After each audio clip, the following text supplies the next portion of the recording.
Hello everyone, स्वागत है आप सभी का इस वीडियो में। तो इस वीडियो में भी पढ़ने वाले हम लोग सैम्पलिंग के बारे में।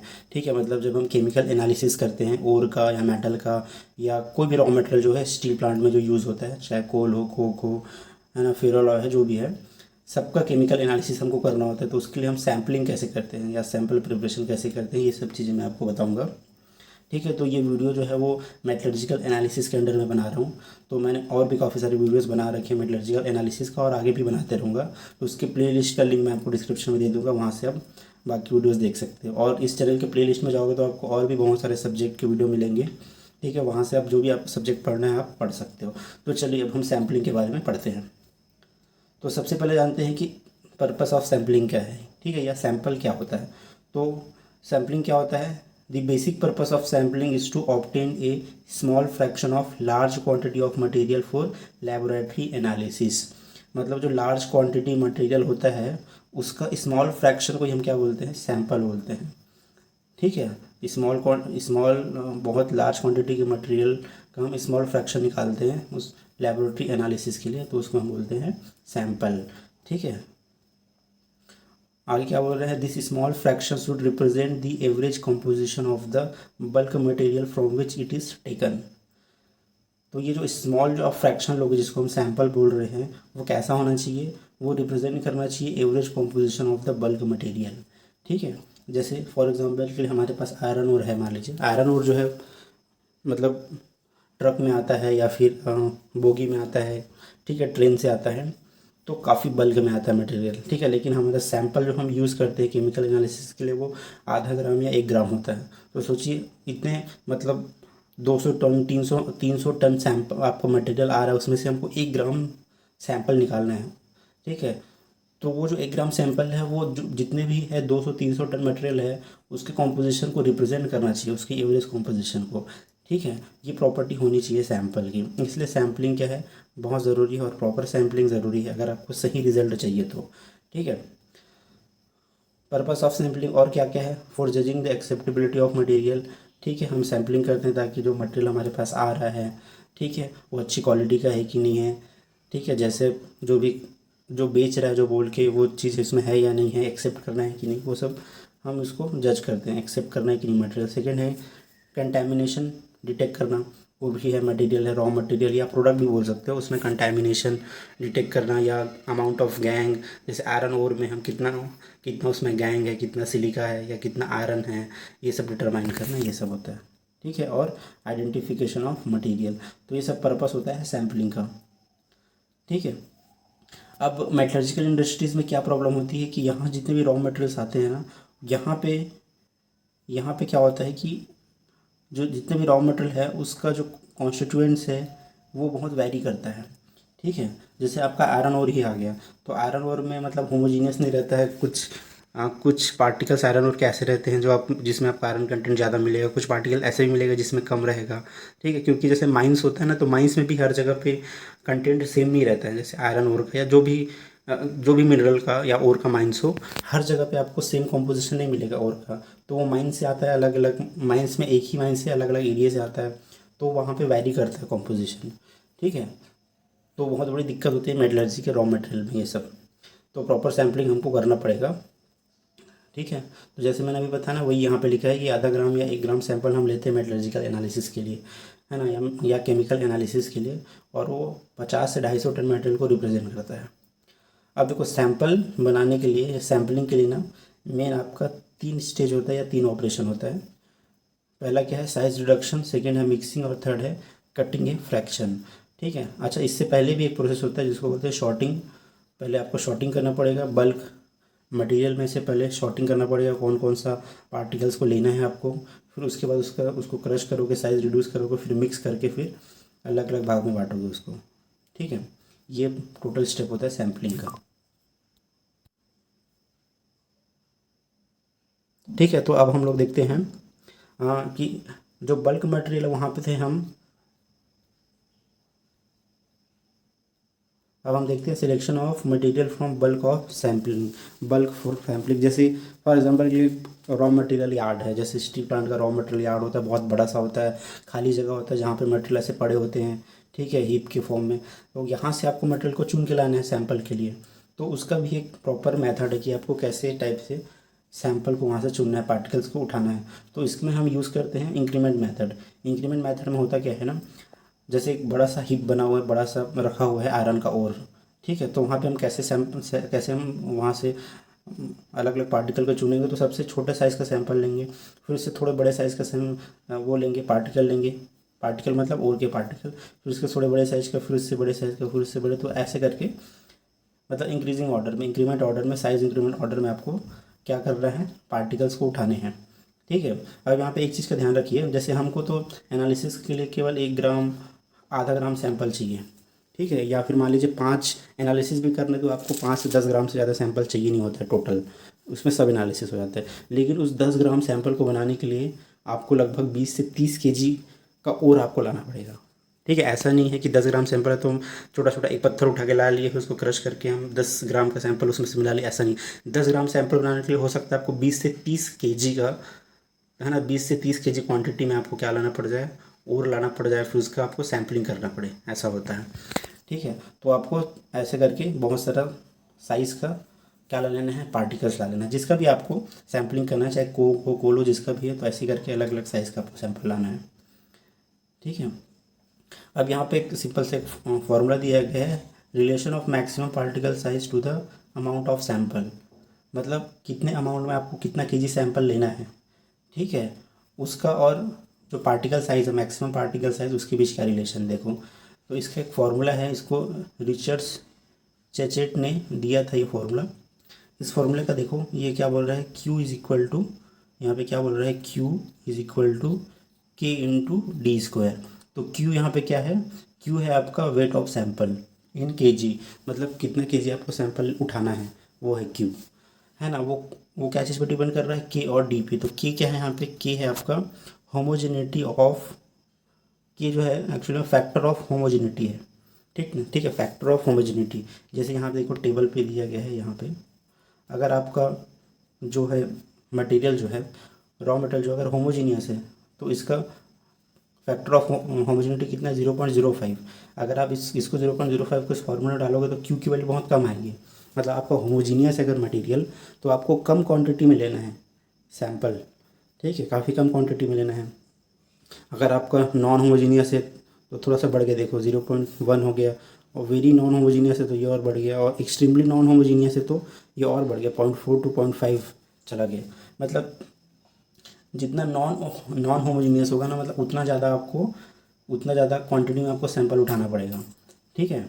K इंटू डी, अब ये D क्या है यहाँ पे, D है आपका diameter of largest particle in sample, ठीक है। मतलब जो आपके पास मटेरियल आ रहा है, सैंपल है जो भी, जहाँ से आपको उठाना है ना, जो पार्टिकल उठाने जहाँ से, उसमें लार्जेस्ट साइज़ का पार्टिकल का डाया क्या है mm में, ठीक है। तो यहाँ पे आप फॉर्मूले में रख दीजिए, तो यहाँ पे Q की वैल्यू आपकी निकल जाएगी, है ना, वेट ऑफ द सैंपल, कितना आपको वेट लेना है सैम्पलिंग के लिए, ठीक है। तो ये इस मेथड का यूज़ करते हैं। नेक्स्ट आपका क्या है, सैम्पलिंग प्रैक्टिस। अब सैम्पलिंग प्रैक्टिस कैसे किया जाता है, जैसे सैम्पलिंग प्रैक्टिस मैंने बताया ना, 3 मेथड आपको हमने बताया। पहला है साइज़ रिडक्शन होता है, फिर मिक्सिंग होता है, फिर कटिंग इनटू फ्रैक्शन। तो सबसे पहले आपको क्या करना पड़े, आपने सैंपल ला लिया, है ना, सैंपल के लिए मटेरियल ला लिया, ठीक है, सॉर्टिंग करके ला लिया। अब आपको नेक्स्ट क्या होता है, उसको क्रशिंग करना होता है। तो क्रशिंग के लिए जनरली जॉ क्रशर का इस्तेमाल होता है, जॉ क्रशर या रोल्ड क्रशर का जनरली इस्तेमाल होता है। तो शुरू में याद रखिए, जब हम क्रशिंग करते हैं तो पूरा एकदम क्रश नहीं कर देना पाउडर के फॉर्म में, एकदम ज़्यादा नहीं करना है, प्रॉपर साइज़ में रखना है उसको, ठीक है। बहुत ज़्यादा क्रश करने की कोशिश करोगे, उसको पाउडर फॉर्म में बनाने की कोशिश करोगे, तो डस्टिंग होगा, डस्ट उड़ेगा, उस डस्ट से वो सैंपल की जो क्वांटिटी है वो चेंज हो सकती है, मतलब सैंपल का जो कॉम्पोजिशन है वो चेंज हो सकता है, ठीक है। ऐसे में रिजल्ट गलत आएगा। तो क्रशिंग भी करते हैं तो प्रॉपर साइज़ में करते हैं, एकदम पाउडर नहीं बनाते हैं अभी, ठीक है। अब क्रशिंग करने के बाद नेक्स्ट हम आगे का प्रोसेस करते हैं, ठीक है। तो आगे के प्रोसेस के लिए ना 2-3 मेथड है। जैसे एक मेथड है आपका Koenig and quartering, proper crush कर लिया, उसके बाद क्या करते हैं, कोनिंग एंड क्वार्टरिंग एक मेथड है जो जनरली प्लांट में अभी भी बहुत ज़्यादा यूज़ होता है, बहुत ही सिंपल है। अब इसमें देखो करते क्या है, सीधा आपको मैं फ़ोटो दिखाता हूँ। कॉर्निंग एंड क्वार्टरिंग, तो यहाँ पे ऐसा ना कोन होता है, ऐसे ये कोन, ठीक है, हिंदी में इसको चाड़ी बोलते हैं ना, ठीक है। ऐसा कोन है, नीचे यहाँ पे ओपन रहता है, ठीक है। ये नीचे का जो ओपनिंग है ना, वो मैक्सिमम पार्टिकल साइज़ के ओपनिंग से 3 गुना होना चाहिए। मतलब जैसे कि मेरा मैक्सिमम पार्टिकल साइज़ कितना है, 10 mm का है, तो यहाँ का ओपनिंग कम से कम 30 mm होना चाहिए, नहीं तो फिर क्या होगा, अटक जाएगा आपका सैंपल। तो सबसे पहले क्या करते हैं, जो सैंपल हमने लाया है ना, उसको हम ये इसमें डालते हैं कोन में। कोन में डाल के क्या करते हैं, मतलब लाए हैं उसको क्रशिंग करने के बाद कोन में डालते हैं। कोन में डालेंगे तो क्या बनता है, ऐसे कोन फॉर्म हो जाता है, ऐसे मतलब हीप बन जाता है। किसी भी चीज़ को ऐसे मटेरियल को आप ऐसे रखोगे तो क्या बन जाता है, हीप। हीप जैसे बन जाता है ना, ऐसे ये हीप बन गया, इसको बोल रहे कोन बन गया। अब इसी को लेवल कर देंगे, इसको मतलब सपाट कर देंगे यहाँ से ऐसे सीधा। इस तरीके से हम क्या कर दिए, इसको सपाट कर दिया, मतलब लेवलिंग कर दिए। उसके बाद नेक्स्ट स्टेप जो होता है वो क्वार्टरिंग का होता है। तो ऐसे ये ऐसा इक्विपमेंट जैसे आपको दिख रहा है ना, ऐसा कि लेते हैं, उसको 4 पार्ट में डिवाइड कर देते हैं अपने सैंपल को। ये 1 2 3 4 पार्ट में डिवाइड कर दिए, इसी को क्या बोलते हैं, क्वार्टरिंग। अब नेक्स्ट स्टेप में क्या करते हैं ना, इस क्वार्टरिंग में से कोई सा भी दो अपोजिट साइड का एक या दो दो दो पोर्शन को आपको उठा करके हटा देना है यहाँ से, या ये भी हो सकता है, ये भी हो सकता है, कोई भी, ठीक है। सामने के दो जो पोर्शन हो गए ये दो, उसमें से आपको सैंपल को हटा के मतलब बाहर निकाल लेना है। अब क्या करना है, फिर से ये जो 2 बचे ना, ये और ये, इसको फिर से मिक्स करके आपको क्या करोगे, फिर से कोनिंग करोगे इसमें, फिर से कोनिंग करोगे तो फिर कोन बनेगा, फिर उसको लेवलिंग करके फिर उसको क्वार्टरिंग करोगे। इस बार क्वार्टरिंग करोगे, उसके बाद फिर से आप क्या करोगे, कोई सा भी 2 को जो आमने सामने हो, कोई सा भी दो जो क्वार्टर होगा उसमें से सैंपल निकाल लोगे। फिर जो ये जो मिला सैंपल ना, फिर इसको क्या करोगे, फिर कोनिंग करोगे, फिर सेम क्वार्टरिंग करोगे, है ना, फिर 2 को हटा दोगे। तो इस तरह से कम 2 या 3 बार करते हैं, तो फाइनल अपने को जो मिलता है इस ये वाला, लास्ट में 3-4 बार करने के बाद आपको मिलता है। मतलब इसका कोई लिमिट नहीं है, कम से कम 2 से 3 बार आपको करना ही है। उसके बाद आगे जितना भी करोगे ना, उतना अच्छा सैम्पलिंग होगा, मतलब सैंपल उतना अच्छा बनेगा, मतलब वो बल्क को रिप्रेजेंट करेगा, ठीक है। तो इस तरह से 4-5 बार क्वार्टरिंग करने के बाद फाइनल क्रशिंग करते हैं इस तरह से। फिर फाइनल क्रशिंग के बाद इसको केमिकल एनालिसिस के लिए भेजते हैं, ठीक है। तो ये कोनिंग और क्वार्टरिंग में होता है। नेक्स्ट जो है मेथड वो है रिफल सैम्पलर। एक तरह से ये छोटा सा इक्विपमेंट है, रिफल सैम्पलर, सिंपल सा इक्विपमेंट है। इसमें देखो ये जो जगह दी गई है यहाँ पे ये आपका ऐसे है, ये आपका कैसे है, इस तरीके से है, ठीक है। तो इसमें हम क्या डालते हैं, हमारा जो ओर है, जो भी है रॉ मटेरियल है जिसको सैम्पलिंग करना है, उसको हम डाल देते हैं। डालने से देखो इसमें क्या है, जैसे हम इसमें डालते हैं ना, इसमें रिफल बने हुए हैं, कुछ छेद इस तरफ है इसमें और कुछ छेद इस तरफ है।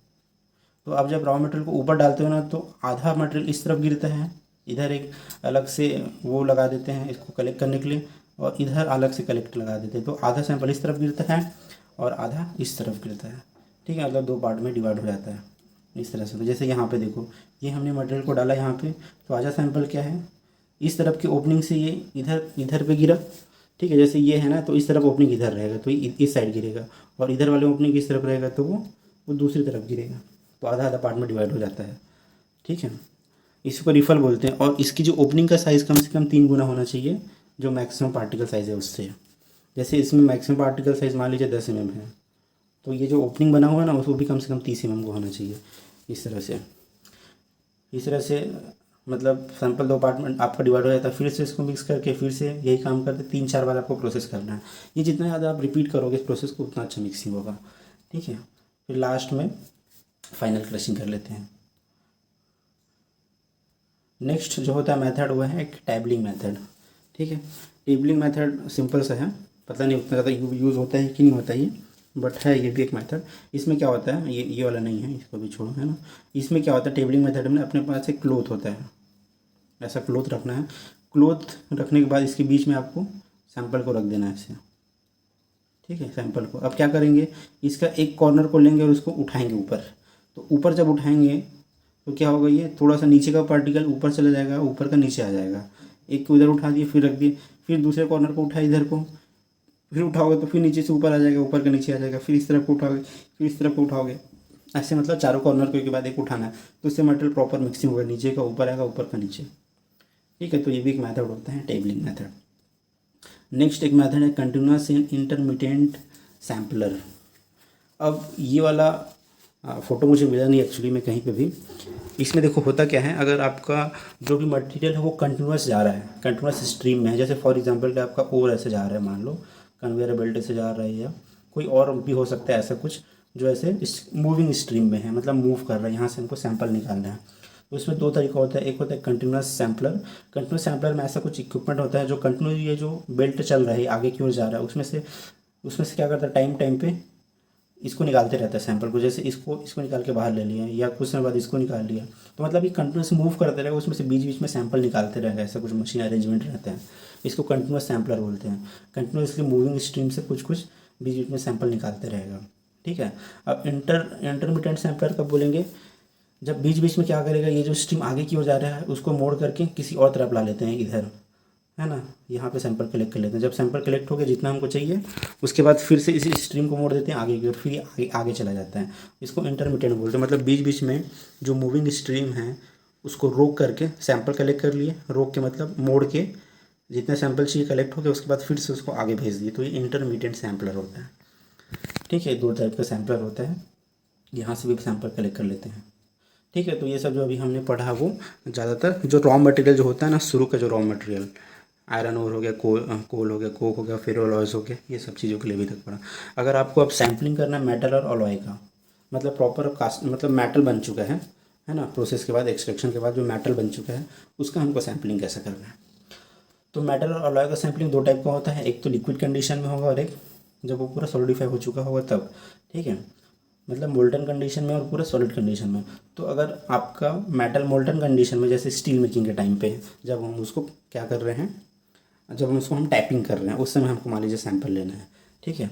तो यहाँ पे सैंपल लेने के लिए क्या होता है, स्पून होता है, ठीक है। या आजकल तो मतलब वैसे मतलब सैम्पलिंग कलेक्शन का रॉड आता है, ऑटोमेटिक ऐसे रॉड होता है, उसमें ही सामने स्पून लगा होता है, वो ऑटोमेटिकली उसमें मेटल कलेक्ट हो जाता है और सॉलिडिफाई हो जाता है। ये स्टील प्लांट में जनरली हम लोग यूज़ करते हैं।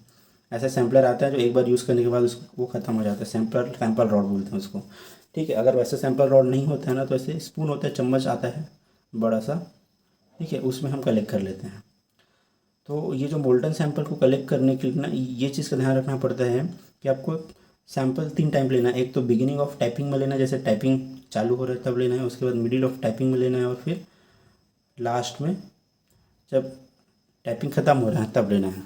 3 टाइम आपको सैंपल लेना है ताकि प्रॉपर आपको एनालिसिस मिले। सैंपल मतलब 3 टाइम सैंपल होगा तो प्रॉपर एनालिसिस होगा।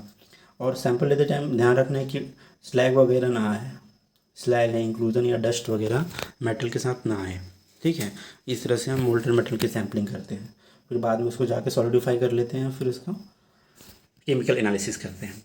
और एक और होता है, अगर आपका जो मेटल है उसमें सेग्रीगेशन बहुत हाई है, मतलब मान लीजिए कोई अलॉय है, तो कुछ अलॉय ऐसे होते हैं जिसमें सेग्रीगेशन बहुत फास्ट होता है। मतलब अगर आप धीरे धीरे अगर आप उसको कास्टिंग करोगे तो जितना जितना आपका सॉल्यूट होता है ना, वो बीच में जाके सेग्रीगेट हो जाता है, क्योंकि बीच बीच वाला पोर्शन सबसे लास्ट में सॉलिडिफाई होता है, तो वहाँ पे सेग्रीगेट हो जाता है। तो उससे वैसा अगर अलॉय है जिसमें सेग्रीगेशन हाई होता है, तो उस केस में क्या करते हैं ना, जो स्पून में जो हमने सैंपल लिया लिक्विड सैंपल, ठीक है, उसको क्या करते हैं, वाटर के अंदर एक धार के जैसे धीरे धीरे उसको डालते हैं पानी में, जैसे मेटल का एक धार की तरह किस में डालोगे, पानी में। तो उससे क्या बनना है, उसमें ग्रैनुल्स बनता है, छोटा छोटा ग्रैनुल्स ऐसे हैं। मेटल कैसे छोटा छोटा ग्रैनुल्स बनेगा, क्योंकि आप धार के रूप में डाल रहे हो पानी में, पानी में जाकर तुरंत ठंडा हो रहा है, तो ऐसे छोटे छोटे ग्रैनुल्स बनते हैं। तो इसमें सेग्रीगेशन नहीं हो पाता है, क्योंकि जैसे ही पानी में डालते हैं फास्ट कूलिंग होता है, फास्ट कूलिंग हो गया तो सेग्रीगेशन का टाइम नहीं मिलता है, तो इस तरह से ग्रैनुल्स बनाते हैं उस केस में, ठीक है। फिर बाद में इसको और क्रश करके फिर केमिकल एनालिसिस के लिए यूज़ करते हैं। अब बात आती है कि अगर सॉलिड कंडीशन में आपका सैंपल, उसका केमिकल एनालिसिस, जो आपका मटेरियल है वो सॉलिड कंडीशन में, जैसे स्टील है अभी सॉलिड कंडीशन में मान लो, तो हमको उसका केमिकल एनालिसिस करना है। तो उसके इसमें सैंपल कलेक्ट करने के लिए हम ना या तो मिलिंग करते हैं या शोइंग करते हैं या ड्रिलिंग करते हैं। मिलिंग मतलब क्या होता है, सरफेस को काटना, सरफेस को काटने के प्रोसेस को हम मिलिंग बोलते हैं। तो अगर हम तो सरफेस को जब हम काटेंगे तो यहाँ से चिप वगैरह बनेगा, चिप फॉर्मेशन, उसको हम ले जा करके अगर हम सैंपल बनाए तो उसको क्या बोलेंगे, मिलिंग के थ्रू हमने सैंपल निकाला, ऐसा बोलेंगे। सॉविंग मतलब काटते हैं, तब जब मेटल को काटते हैं तो जो चिप निकलता है उसका यूज़ करें, ठीक है। या फिर ड्रिलिंग का, ड्रिलिंग में क्या होता है, जैसे आपका सैंपल है, मुझे ये आपका मतलब मेन मेटल, इसमें सैंपल निकालना है तो हम उसको ड्रिल कर देंगे, ठीक है। ड्रिलिंग के थ्रू हम यहाँ पे चिप्स निकाल के सैंपल बनाएंगे। इसमें ड्रिलिंग सबसे बेस्ट होता है, क्योंकि ड्रिलिंग में क्या होता है, अंदर तक का सैंपल आपको कलेक्ट हो जाता है। नहीं तो बाकी में क्या हो रहा है, मिलिंग में तो और क्या होता है, सरफेस से बस मिल रहा है, तो मतलब कम एरिया से आपको मिल रहा है सैंपल, तो हो सकता है गलत हो। ड्रिलिंग सबसे बेस्ट होता है क्योंकि इसमें हर पूरे पूरे क्रॉस सेक्शन कवर होता है सैंपल कलेक्शन में, ठीक है। तो इस तरह से हम अगर सॉलिड कंडीशन में तो सैंपल कलेक्ट करते हैं, ठीक है। तो ये था वीडियो सैम्पलिंग प्रोसेस के लिए। तो आपको वीडियो कैसा लगा प्लीज़ कमेंट करके बताना, और कोई डाउट होगा तो आप कमेंट सेक्शन में पूछ सकते हो।